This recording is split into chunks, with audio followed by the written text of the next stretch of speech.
Sean Michael Cox, the Director of Academic Affairs and International Programs at Bahcesehir University, joins me now in the studio. Thanks so much for coming in.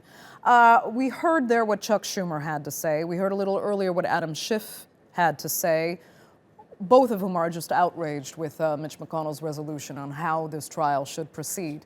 So they say exactly why Mitch McConnell's rules are completely unfair and that they've been dictated by the White House in the interest and for the protection of President Trump, i.e. not a fair trial.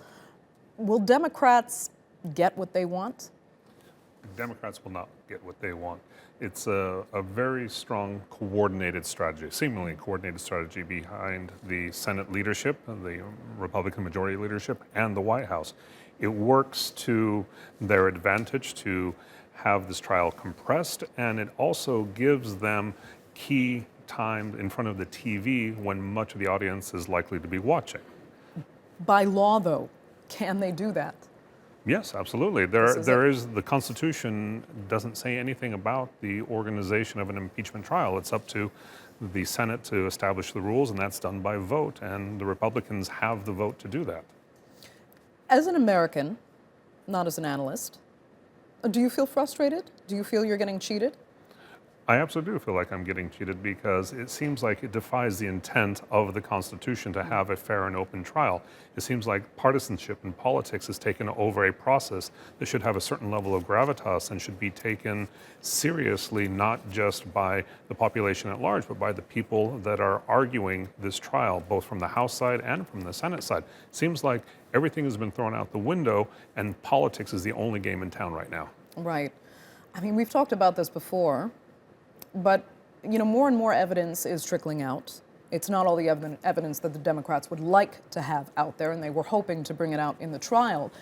Still, with what is out there and what's being leaked slowly, is there any possibility that those more moderate Republican senators might kind of change course and say, hey, wait, something's not right here. We need to pay attention to the rules of this trial as set during Clinton's impeachment trial, and do it at least as fairly as it was done in the 90s, the last time they went through impeachment. Even if that happens, that's not likely enough to get the supermajority needed of 67 senators to vote for impeachment. Moderate Republicans or vote for removal. Oh, for removal, I'm sorry, yeah, for removal.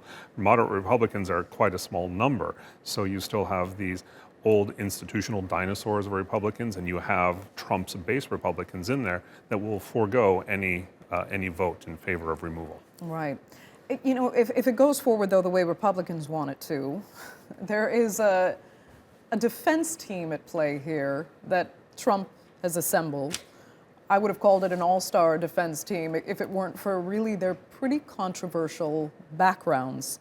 Talking about Alan Dershowitz, Ken Starr.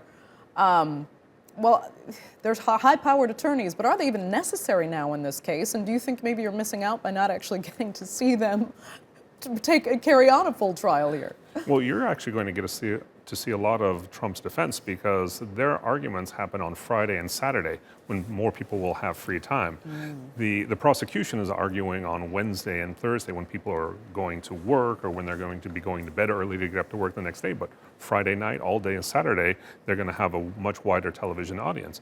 And the structure of the team is also quite intelligent because you have a respected legal scholar in Alan Dershowitz. Despite his associations with O.J. Simpson and Jeffrey Epstein, he is still very well known as being a legal scholar, and that's all that he's going to be talking about. And Jay Sekulow, he's done a wonderful job in being a spokesperson for the defense team, and he's going to have a lot of face time. Okay. Sean Michael Cox, thanks so much for coming in. I'm sure we'll be seeing you more in the days to come as this trial may or may not proceed. Thanks so much.